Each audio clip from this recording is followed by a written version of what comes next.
पुढच्या बातमीकडे वळूयात। स्वतःच्याच बंदुकीतून गोळी सुटल्यानं अभिनेता गोविंदा हा जखमी झालाय। बंदूक कपाटामध्ये ठेवत असताना गोळी सुटल्याची माहिती आहे।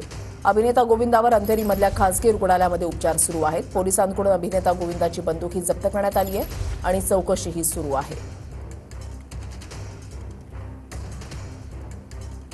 आज सकाळी गोविंदा कोलकात्याला जाण्यासाठी घरातून निघणार होते असं मॅनेजरकडून सांगण्यात आलं। बंदूक कपाटामध्ये ठेवत असताना खाली पडलं आणि मिसफायर झालं अशी माहिती मॅनेजरकडून देण्यात आली आहे।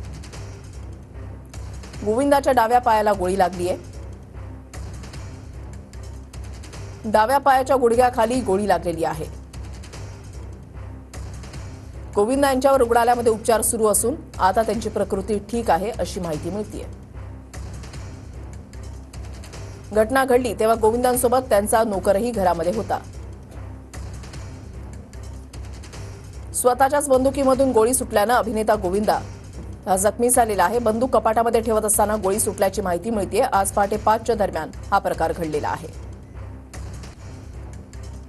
अभिनेता गोविंदाच्या ज्या घरामध्ये त्याच्याकडून मिसफायर झालं त्या घराच्या बाहेर आता आपण आहोत। हा घर जे आहे पूर्णपणे बंद करण्यात आलेला आहे। सध्या अभिनेता गोविंदा हा जुहूतल्या क्रिटिकल रुग्णालयामध्ये उपचारासाठी दाखल करण्यात आलेला आहे। मात्र घरची दृश्य आपण पाहतोय, घर पूर्णपणे बंद ठेवण्यात आलेलं आहे आणि सकाळी 5च्या सुमारास ज्यावेळी घटना घडली आणि अभिनेता गोविंदा हा घरातून बाहेर गावी जाण्यासाठी निघत होता, त्याच्या आधी बंदूक जी होती त्याला स्वतःसोबत न्यायची नव्हती आणि म्हणून बंदूक जी आहे ती कपाटात ठेवत असताना ती बंदूक हातातून निसटून खाली पडली आणि त्यानंतर जी आपण पाहतोय ती मिसफायर झाली त्याच्याकडून आणि डाव्या पायाच्या गुडघ्याजवळ ही बंदूक जी आहे ती लागलेली आहे। सध्या आपण घराच्या बाहेरची दृश्य पाहतोय, घर पूर्णपणे बंद ठेवण्यात आलेलं आहे। घरातील सदस्य सुद्धा हॉस्पिटलमध्ये आहेत आणि सगळी माहिती जी आहे ती पोलिसांच्या वतीने घेतली जाते। सगळी दृश्य आपण आतमध्ये पाहतोय की मेन गेट हा पूर्णपणे बंद ठेवण्यात आलेला आहे आणि या बाजूला आपण पाहतोय की हे रक्ताचे काही डाग जे आहेत ते सुद्धा आपल्याला पाहायला मिळत आहेत आणि इथूनच त्याला रुग्णालयामध्ये दाखल करण्यात आलं। मात्र या सगळ्यानंतर आपण पाहतोय की